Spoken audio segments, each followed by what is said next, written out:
Hey, everybody. Welcome to Grilling at the Green live from the Standard Portland Classic at the Columbia Edgewater Country Club in Portland, Oregon, out here by the airport. Beautiful day. This is the 55th year of the Portland Classic, now the Standard Portland Classic. And like I said, we're coming to you live. We're streaming on multiple platforms. First guest is somebody I've known for a long time now, Jim Myers, who's the course superintendent here, and his new partner in crime, Keaton Strunk. Unfortunately for Keaton, he's a Michigan guy, and we're Oregon guys. So, we'll let that pass for today. Welcome. Thank you, guys. Appreciate you having us on. Yeah. So, what's new with the course? We'll start that way. Not much this year. The golf course is pretty much playing the same as the years past, which is pretty good. It's nice to have the players out and try to keep things consistent from year to year. Obviously there's a few new players on tour coming in, so it's a new experience for them. But some of the players that have been here for years and years are getting a kind of a feel for the same old thing, and good greens and good fairways and some nice weather. If you were to pick a hole, like for today, the first round, which would you say is the most difficult hole? Difficult hole. Oh. Yeah. Well, I think if you're a new player, hole number one's going to be difficult. It's a dog leg right, and it's it's your first hole out. I'm sure you got a little bit of nerves. Even if you're an old player, and this is really important to you for points. That first hole is going to be a challenging drive, and position is going to be important for sure. Okay, Keaton, how did he drag you into this? Well, me and Jim have been pretty good partners ever since I came on. So anytime he asks me to do something, I'm usually a yes man. I'll be honest with you. So when you're on the regular show, we have you on there about once a year. We talk about the tournament stuff, but we didn't do that this year because you were so busy. Talk about the prep time for this. What's the variation between when the course is set up normally for the members versus how the course is set up for the tournament? Yeah. Honestly, for what we set up for our members and we set up for the tournament, there's really not much difference. Nate, our head guy, really does a lot of planning and trying to get things pretty dialed in. But even if we're having a member event or an event like this, a televised event, it's pretty close to the same. The only difference is that the players are on property for much longer time. So our schedules become really split. We have really early morning starts. The team starts at 3:15 in the morning, usually done around 9. And then, like yesterday, we had the Pro-Am. They come back around 5 o'clock, and we work till about 9 o'clock. Some nights, Keaton and myself are a little bit later, trying to wrap things up at the end of the day. But there's really not a huge difference. It's just really how our team operates. We also have about 15 volunteers that come in from all over the country, a lot of interns and individuals that work for us in the past. So our team really ramps up. So that's a big difference as well. So pretty close to the same almost operation. What's the range for the stimp this week? Our range is we try to stay right around 12.5. That's where we stay for our members on a normal weekend. We usually double cut our greens every Friday. We've been double cutting our greens throughout the event and rolling. We do get a lot more foot traffic on our golf course right now this time because of the Pro-Ams and that kind of deal. So we're doing a little bit more rolling in the night than we would normally do for a member event, just to try to keep the greens pretty smooth. So what's your input, Keaton? Here. I know besides being Jim's yes man, but what's your input? I love having the tournament here. I mean, it's such a great feeling. I mean, it's fun having people around, seeing people enjoy the golf course like this. And I mean, kind of touching on what Jim said, not much changes really on our day-to-day process of how we're taking care of the golf course. We get this place a little bit firm. I mean, we're planning on this, weeks, months in advance. Sure. We're looking at our spray logs and we're really ramping up towards this, making sure we're putting down as much sand as we can, verticutting, doing everything so we can give these girls, the best playing surface they can out here. I know when I was out yesterday and doing some setup, and the fairways look pristine. The greens are always fantastic here, but the fairways look really, really nice, tight. What are the compliments or the comments, either one, from the players I know somebody points you out to them on occasion. So Yeah, I mean, we get a lot of compliments. I mean, I think we won last year. We won the second best course on tour, which, I mean, we super big for us. sure. We get a lot of comments on how just smooth the greens are, how true they roll, and then just how like the fairway's extremely firm and just play very true. Like if you hit it to your spot, you know it's going to be there. Stay there. You're not going to have to deal with any mud balls or any kind of tough lies. We really try to put out even product for everyone. So if you're out there putting the ball in play, you should have a good shot. So what's your favorite part of all the prep work? Favorite part of the prep work is probably after that morning shift, right as the tee times are about to go out, we'll try to do one last sweep across all the holes, make sure everything's looking tip top, all the rakes are in order, all the greens are blown off, and that kind of calm before the storm is really fun, where you get to see the course that it's like perfect. You know, we really dialing this place in before the girls go out there and tear it up. And what's your least favorite? Well, Getting up at 3. Yeah, that alarm clock. the 2:45 wake up is tough, but it's always fun. I mean, you got to make it like a sports team. I try to treat it like, I mean, it's camaraderie. You know, me and Jim are in the apartment. We're sleeping together upstairs. You know, he's on my couch. This is a family show, guys. But yeah, no, I mean, we try to just make it as fun as possible. I mean, you know, the guys are coming in early. I mean, everyone's tired. You're trying to play music and make it fun. I mean, as hard as it is, you want to try to enjoy it. Well, and I know the work up to it, but the event itself is only basically a week long with everything that they do. So are you able to walk and talk next Monday, Jim? Yeah. We're, I mean, we're able to get done what we need to do. And, I tend to walk the golf course every day. So it's kind of nice. Tuesday practice rounds were really good. I got to see a lot of the golf course. I actually got to talk to Hannah Green a little bit. Oh, good. She gave some really compliments on how good the greens were. It was really nice to hear. Unfortunately, she had to pull out in the tournament, which was kind of a bummer. But that Tuesday, I was able to talk to quite a few players on my walk, and it was good to hear some of the great compliments. Does he leave you in the cart? No, he brings me around a pretty decent amount. I'm like his little trophy boy. He brings me around. Look at this little guy I've created. Yeah. Well, little 3D printer in the back of the maintenance shop there. That's what we like to think. Yeah, like that. You've been doing this here for a long time now. You've been here for quite a while, yep. Jim. And over the years, since I first started talking with you, which I don't know, what's that been, 8 years or something like that? Years, yeah. What's the biggest thing you think has changed as far as the spectators? I mean, you don't have a lot to do with where the VIP areas are and stuff at once they select the site. But as far as a spectator friendly venue, what are your thoughts on that? Yeah, one of the nice things that the sponsors and our operations have done is they've actually changed some seating up. Last year we had some bleachers right behind number 2 tee. This year we have them right behind number 1. They wanted to, congregate a little bit more of individuals up in this area, spectators, and give them an opportunity to see different angles, different shot lines. So I think that's been a big plus. The sports bra has grown.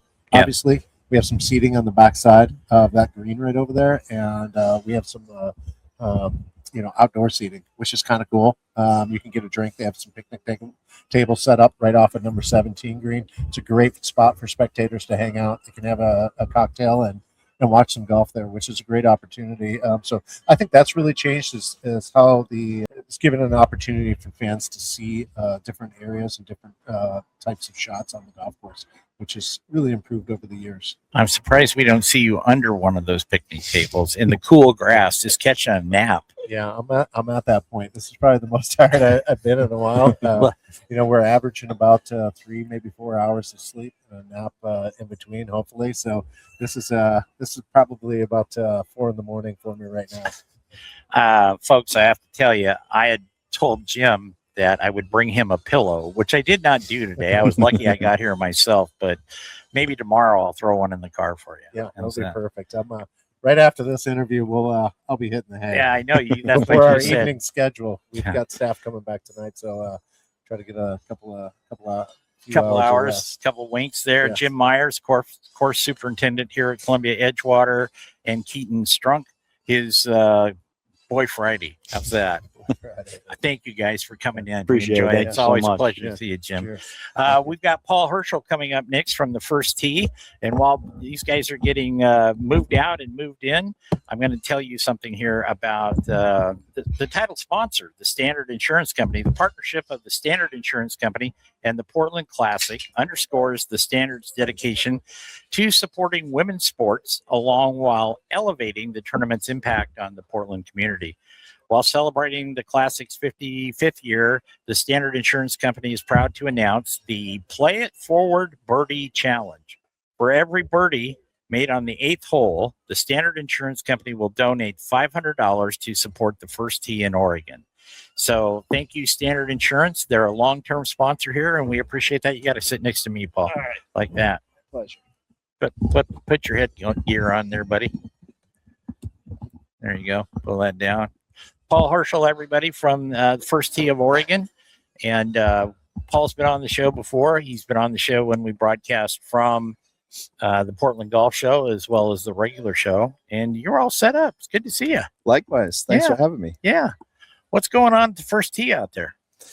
Well, we are super excited this year. We've always had a presence at the event, and this year we are ecstatic to be delivering the Family Fun Zone, sponsored by Nike Golf. And so we are meeting and engaging with families and kids at the Mason course area when families arrive to the golf course. And so we have just an array of fun activities and games for kids to try golf Yep. or keep working on their golf skills and get to interact with some of our First Tee coaches. We've got everything from inflatable hippopotamus and dinosaurs to lag putting and target putting games with some fun props and chipping and pitching.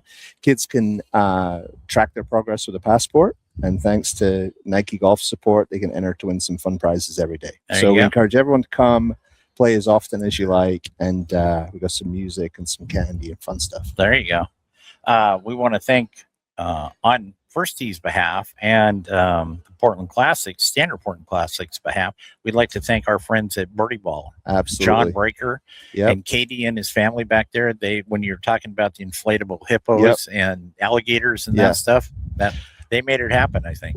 John and Amy have been fantastic. And so we have enjoyed using the Birdie Golf props for many years. So we have an alligator and some air targets and some things that we use in our school programs, in our community programs, at the children's course and other facilities. And this year, because we're scaling so much bigger here with the Fun Zone, Amy and John were able to set us up with some additional characters. So it's been fantastic. I was thinking maybe I need to get one of those in my backyard. might make my short game a little better. You're just going to keep it away from the grill. I That's the only thing. have a Birdie Ball putting green. I know you told me this. Yeah, and it's great. I Yeah. practice all the time, but I need a bigger target. Yeah. You know? Well, you got to come out and road test a few. We got some good personalities out there. I will. Now tell us about the tournament on Saturday. On Saturday, yeah, we are helping to deliver the Les Schwab Par 3 Girls Golf Tournament, and so we have a couple flights. We have a older age group, age 13 to 18, individual stroke play flight that's at 11 o'clock, and then we have a younger age group scramble, which is a full field, and that's at 12:45. And so that's an opportunity for girls to come and compete on the Mason course, which is just, if you haven't been to Columbia Edgewater and seen the Mason course, it's maybe the finest, up with the children's course, one of the finest Par 3 courses in the area. Just beautiful condition, and so a real treat for the families. They get to play and get an opportunity to compete, meet new friends, be around an all girls environment. We have some of our girls golf coaches coming to help the kids move along, and it'll be a lot of fun. Good. What's the average feedback from people that their child has never experienced that? I know you must get some of those over the course of the tournament. Well, a big part of what we do at First Tee is we try and make golf affordable and accessible. So we try and reduce those barriers for kids to try golf and learn golf and grow through golf. And so this is just an amazing environment where kids maybe get brought to the tournament by their parents. Yeah. And they get inspired by the positive energy around the LPGA, which is fantastic. And it's an opportunity for them to climb through the ropes and hit some golf shots and get a little feedback from coaches and be in a fun, colorful, low stress environment. And we hope that's the beginning of their journey through golf. And from there, they can be inspired and realize, hey, I can do this. And they can find a first tee class, clinic, or camp somewhere close to them and continue that journey through golf. I will tell you that on Sunday, I'm bringing a friend of mine out who I've gotten into golf. I may have created a monster. I'm just telling you that. I've got one of those. And when he sees the blow ups and stuff, I won't see him for 3 hours. Yeah. He's supposed to come help, but I'm sure he'll be down there looking at that stuff. Yeah, I think we're just 3 hours in. We've already got some regulars. Yeah. And so, I think we're going to be seeing some repeat customers here through the rest of the week. So when I talked to you at the golf show earlier this year, you had said that your son was almost close to out driving you. He's out driving me. He's out scoring me. He's 12. He shot 73 2 weeks ago. He's just a golf fanatic. He's been with me at the children's course most days this summer. He plays 3 to 4 rounds a day. He got his first ace at the children's course last week. Oh, geez. The kid's on fire. I'm so proud of him. And you know what? He's working really hard. He's helping us with a lot of things. He's actually representing us today over at the Pacific Office Automation event sponsored by Sharp that they're doing at Pumpkin Ridge. And it's been a fun summer for the kid. Oh, good. Yeah. So how's the ego? My ego is deflated. His ego is inflated. So we're trying to find a healthy balance. Maybe we'll get one of those little air generators that you use to blow up the figurines out there and do that. I think it's interesting. I think every golfer has to confront the question about whether your best golf is ahead or behind you. Well, there's no doubt. Yeah, and I think I'm on the other side of that hill. Yeah, yeah. I'm 2/3 down and sliding, holding on to rocks, and it's not working. Trust me, like that. What's the biggest gratification you get, Paul, when you come to this tournament? Like you said, you've been out here for years now. Yeah, and you see all the smiling little happy faces. Yeah, but there must be other forms of gratification that you get from helping those kids. Well, I think there's a few layers to that. Certainly on the participant side with the kids, there are just some light bulb spark moments where you see kids that come, they're super shy, maybe never held a golf club before. We use the snag clubs, so the oversized plastic clubs, and lots of opportunities for kids to be successful. And just to see that moment when they connect with a shot, the ball goes kind of in the direction they expected, and you can just see that spark. And I think that's always special. For us as a nonprofit community organization, the other aspect is that this event is such a great environment for the Portland golf community. So everyone comes together. Yeah. We are in large part a volunteer-driven organization. And what's so fantastic about Standard Insurance Company and their support of the event is that they are maybe more invested in the local community and supporting nonprofits than almost any other company in the state. I've noticed that. Yes. So I think they create an environment where volunteers are welcomed and appreciated. And so for us, the other satisfaction is seeing our volunteers come in, because we have 9 sites around Portland, now in Hood River and Eugene. So many volunteers, many people support the organization. They have a chance to come, enjoy the event, feel appreciated, get a chance to spend time together, engaging with the kids. It's just a great time. And you do not enjoy a minute of it, do you? They're long days, but it's our highlight for the year. It's our favorite event of the year. And it's a busy time for us. We have a lot of great things going on. We just wrapped up our summer session. We have our fall program starting September 14th. We have our own micro golf tournament that you know about. It's our September 11th hole-in-one shootout scramble event, which is at the children's course. And so we're welcoming people to come and play in that event. We just have a lot of exciting things going on. But this event is the highlight of the summer for us. I still need to get over to the children's course and see the new building and see the modifications. And that's right. I got to slow down a little bit. I don't think that. Okay, so I'm going to put you on the spot. Yes. I'm going to put you on the spot. First of all, this is a great spot up here because we are overlooking the 18th green. Mm-hmm. And so we can watch everybody's, short shot up to the green. And the pin placement's pretty open, pretty fair today. I know towards the latter days of the tournament, it gets a little closer to the water over there. Who's your pick for the winner this week? I saw Lexi Thompson yesterday, and I saw her today, and she's nursing an injury, and she's just at that stage in her career that I think it would be special to see her do well. We also have one of our coaches, Jacinda Lee, who goes to Colorado State University. She qualified through the Les Schwab, the amateur qualification event. So we're very excited for her, following her this week. I think what's so great about the LPGA is it's very competitive and there's a lot of really good scoring. Right. And so based on what we've seen in recent years, we're expecting something in the order of 18, 20 under par. And so I think we'll know in the next couple of days who's hot and who's not. But Rose is out here. She was practicing next to us yesterday. Looks really sharp. I mean, it's going to be a great finish. I know Carolyn Inglis, who's not on the tour full time anymore, but she's playing. I talked to her yesterday a little bit, and I watched her warm up. She still got it. I ran into Caroline yesterday. We're friends and we're mutually engaged in supporting junior golf, obviously in her new capacity at OGA. And she was on her way to the putting green to put some time in. She's definitely not practicing the way that she used to. No, but home course advantage for Caroline, and we're rooting for her too. I think she was on that putting green for about 2 hours yesterday. I do, because I walked by several times and she was still out there. Yeah. She'd take a little break, and visit with some of her old friends from the tour, but she was doing that. We'll wrap this up, Paul, with what is on the mission statement for the future for First Tee of Oregon? Well, last time we met at the golf show, we talked about our expansion from First Tee Greater Portland to First Tee Oregon, and we've been putting a lot of energy into our schools program. Right. And that's where we partner with PE teachers at Title I schools predominantly to introduce golf during PE classes.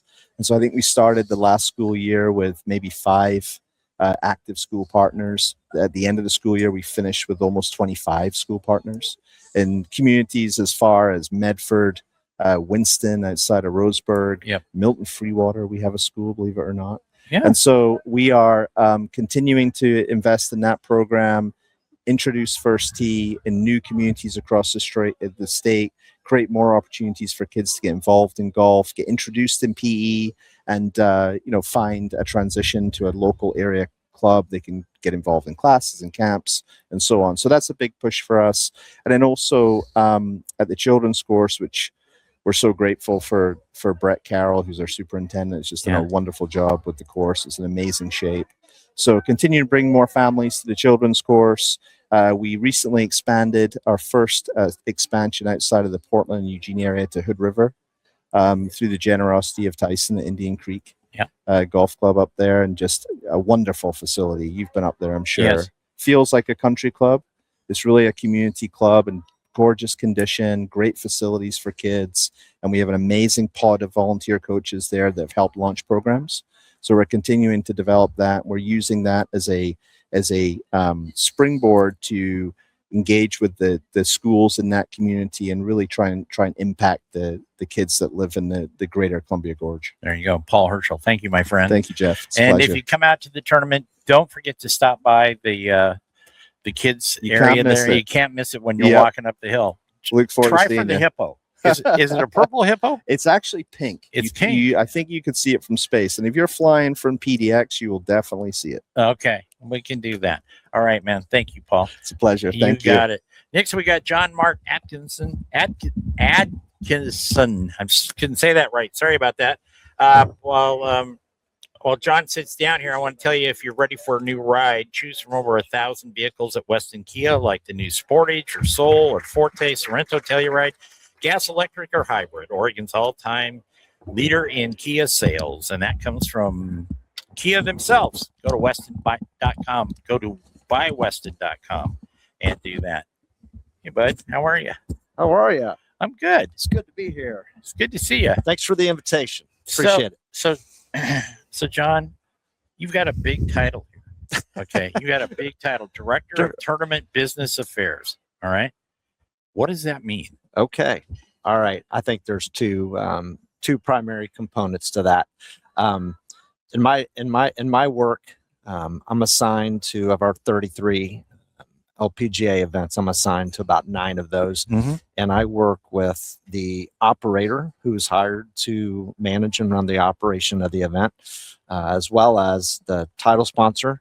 And I'm going to say not in every case, but in some cases, as well as the presenting sponsor, as well as then the owner of the event, to really manage all operational aspects of that event. So in a lot of ways, the way I describe it is I'm a cog in a wheel to make sure that all of our business units, whether those be internal, literally internal within the LPGA offices, all of those internal units have what they need to be able to do their job well, but in consultation with the operator, the title sponsor, and the owner of the event. So in this case, as it relates to the Standard Portland Classic, I'm in regular communication with all of those entities: the Tournament Golf Foundation, the Standard, and Little Bird Media, and then LPGA. So there's four of us. Yeah. There's 4 building blocks here, and we're all integrally involved in the operational side. And with that operational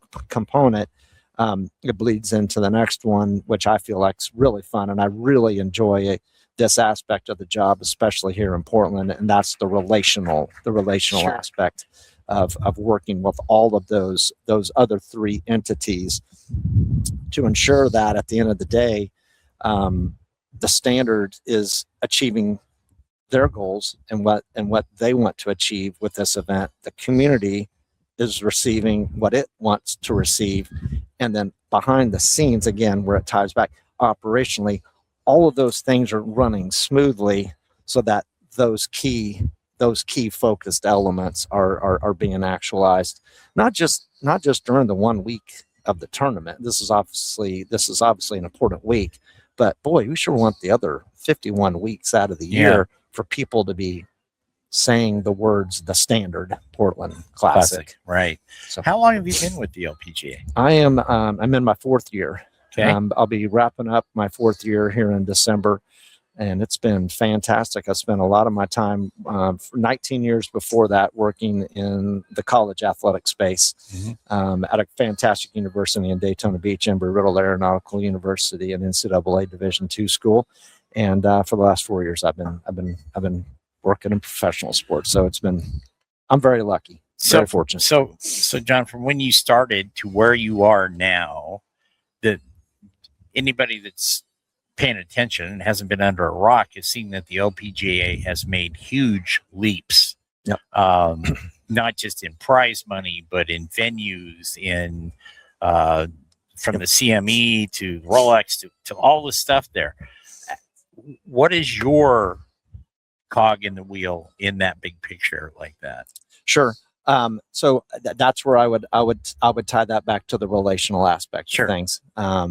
So in the case of this event, and then in the case of the other events, there's a consistent state of both cultivating relationships and then stewarding those. And if you steward those relationships the right way, then there are opportunities to have relationships that can expand into other areas.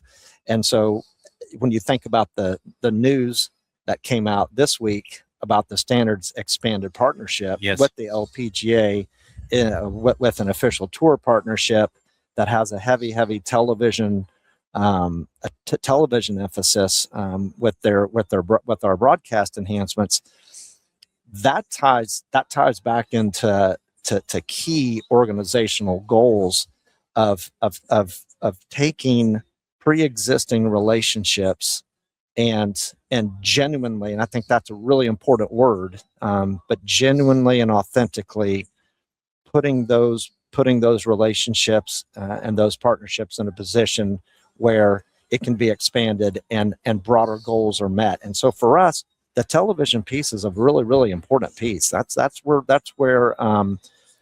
sponsors get a lot of their primary benefits.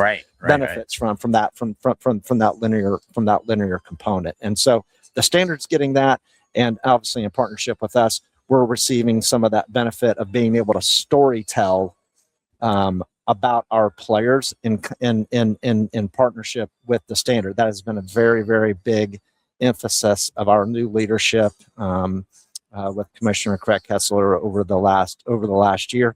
But also an extension of him is his executive leadership team that has trickled through down through the organization about let's really do a great job of telling people the great stories about our players, Right. to create greater fan engagement.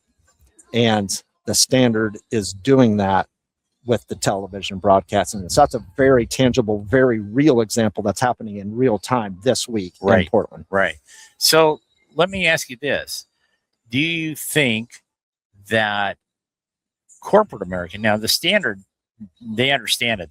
They've known it for a while now, but other corporate America is maybe waking up to, and I'll put it in marketing terms, the good product that the LPGA has now finally? Yes.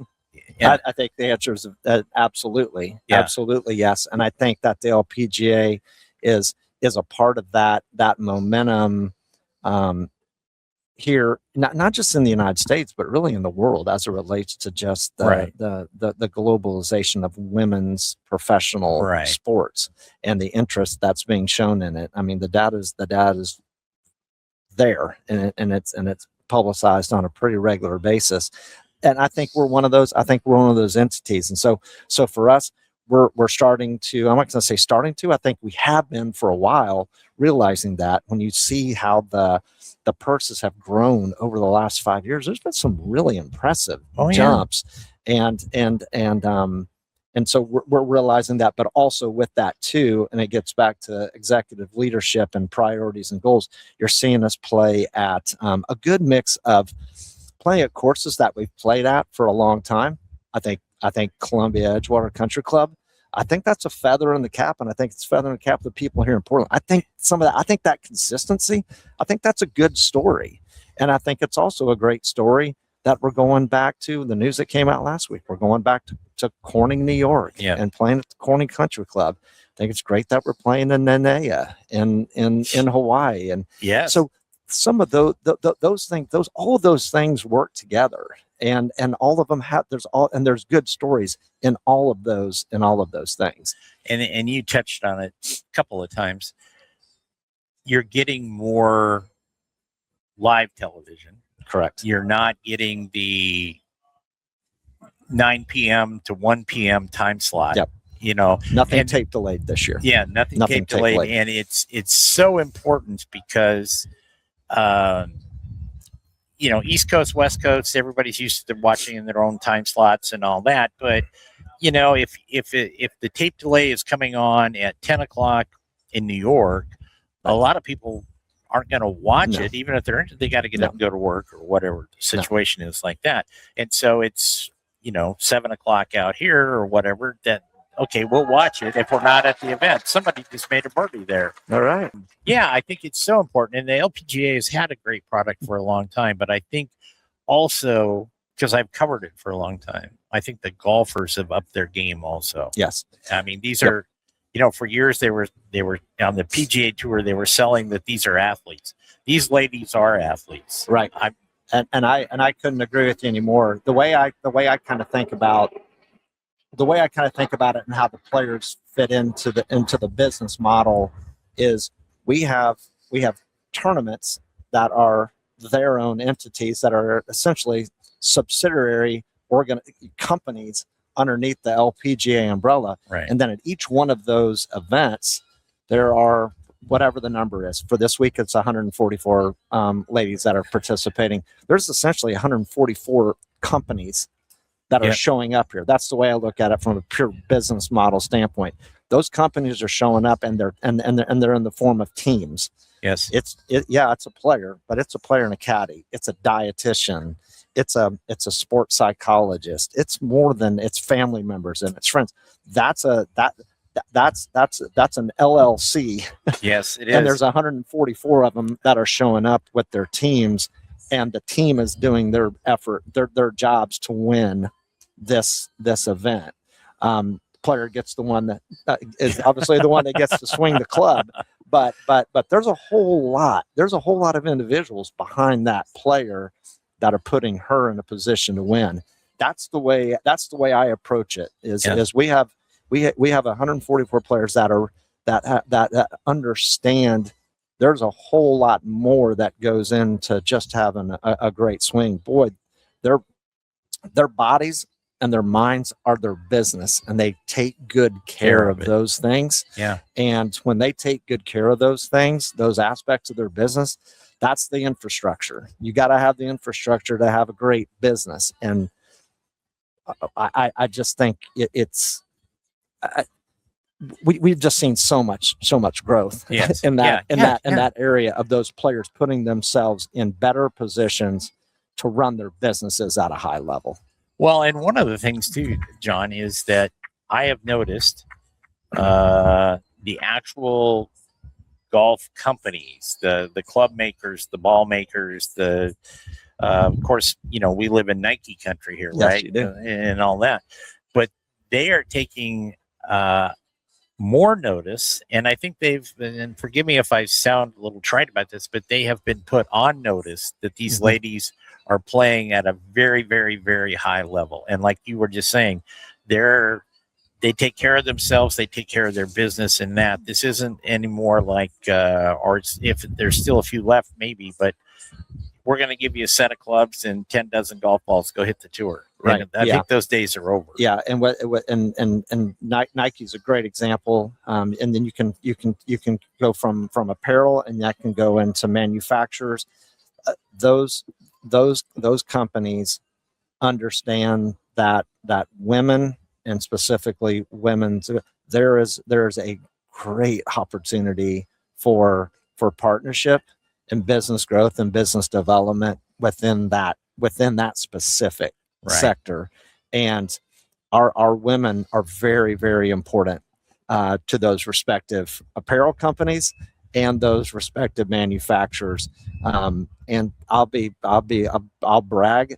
I think we got players that represent those companies very, very well. Oh, I think our players do an exceedingly good job at representing them. So let me ask you this on a personal note: what's your favorite part of the job?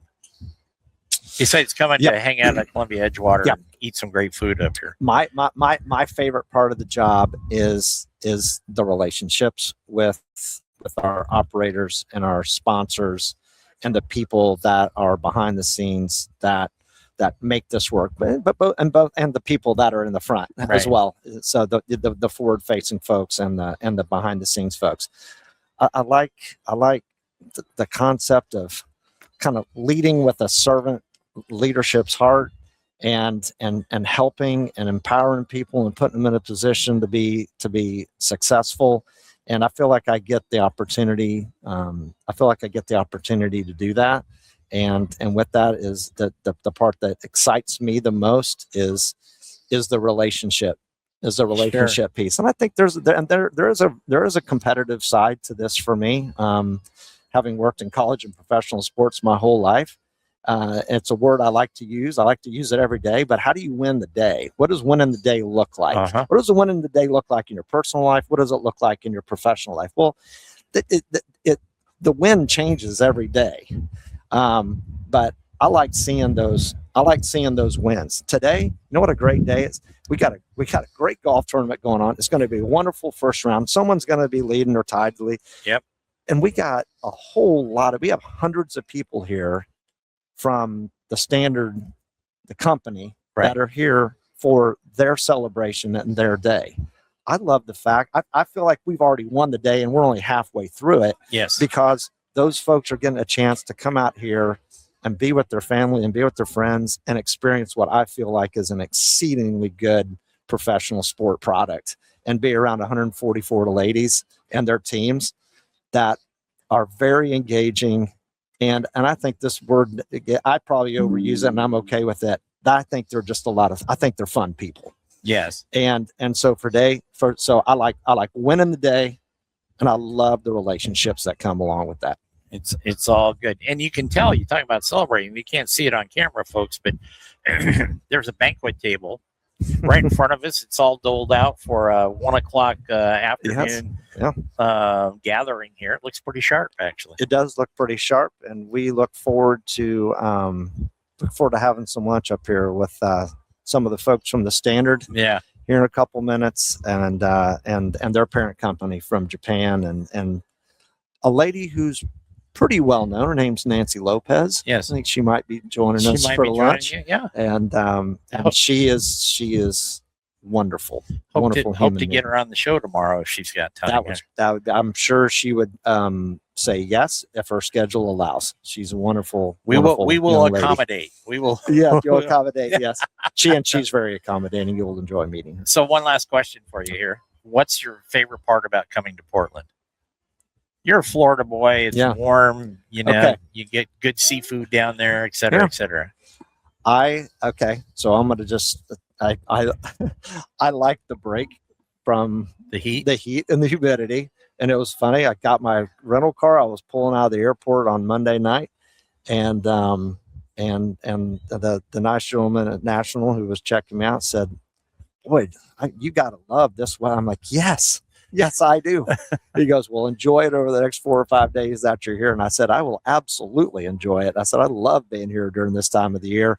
But again, I know I've said it again. If you say what excites me most about being here, it's just one. Yes, it's a different place in the United States to come. I just like the people. I mean, we're pretty friendly around here. I like the people. This is a people-driven business. I enjoy the people. Yeah. That's why I love coming here. That's the answer to your question. I like your sport coat, by the way. Thank John. You very much. I appreciate it. I appreciate it. Thanks for all you do. Maybe we'll check back in with you by the time the event's over. I love it. Okay. Thank you very much. I'm going to give you a couple more spots here, and then we've got the two ladies from Little Bird coming up, and they're going to talk to us in just a second, wrap up today's live show. Again, you can find us on all the social media platforms. We're doing this, and Golf News Net will be on there. All good. I want to talk to you about our friends at Snell Golf, from the tour level consistency of the brand new PR3s and PR4s to the premium cast urethane MTB Black Limited. I just got a box of those. Got them yesterday, actually, with my new Snell hat. Every Snell ball is designed with refined construction and tighter tolerances and proven materials. No shortcuts, no inflating prices, just high-performance golf balls designed by Dean and delivered direct to the players who know the difference at snellgolf.com. And we were talking about earlier, we were talking about birdie ball with the inflatables out there and the kids zone out there. Sports Illustrated called the most realistic roll. My Golf Spy wrote that the roll of the birdie ball putting mat is truly exceptional. And the Golf Authority said tour players are teaching pros used to use birdie ball mats for a reason. It's the closest thing to actual greens you'll find. So if you want to up your game, go to birdieball.com, and you can see some examples of their stuff when you come here to the Standard Portland Classic. Okay, well, I've asked my two best friends to come back and wrap up the show with me today. We've got Monica Olson and Lynn Clary with us. They are the co-tournament directors. Lynn's having a little problem with her headset there, but that's okay. I know it's the first time you've ever been around media. So how are you? You're surviving the first day. It's amazing. Look at it. So busy. So what's your thoughts? I mean, you're 5.5 hours in. You haven't passed out. So tell us your initial reactions for the first day.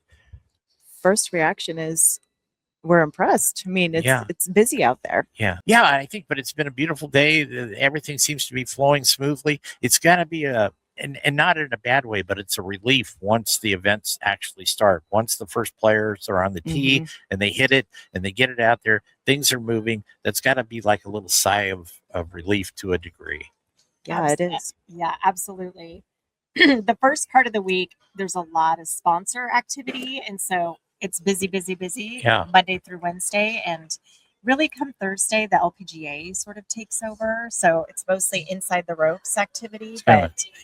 So therefore, a little bit of a relief. Still busy and still great.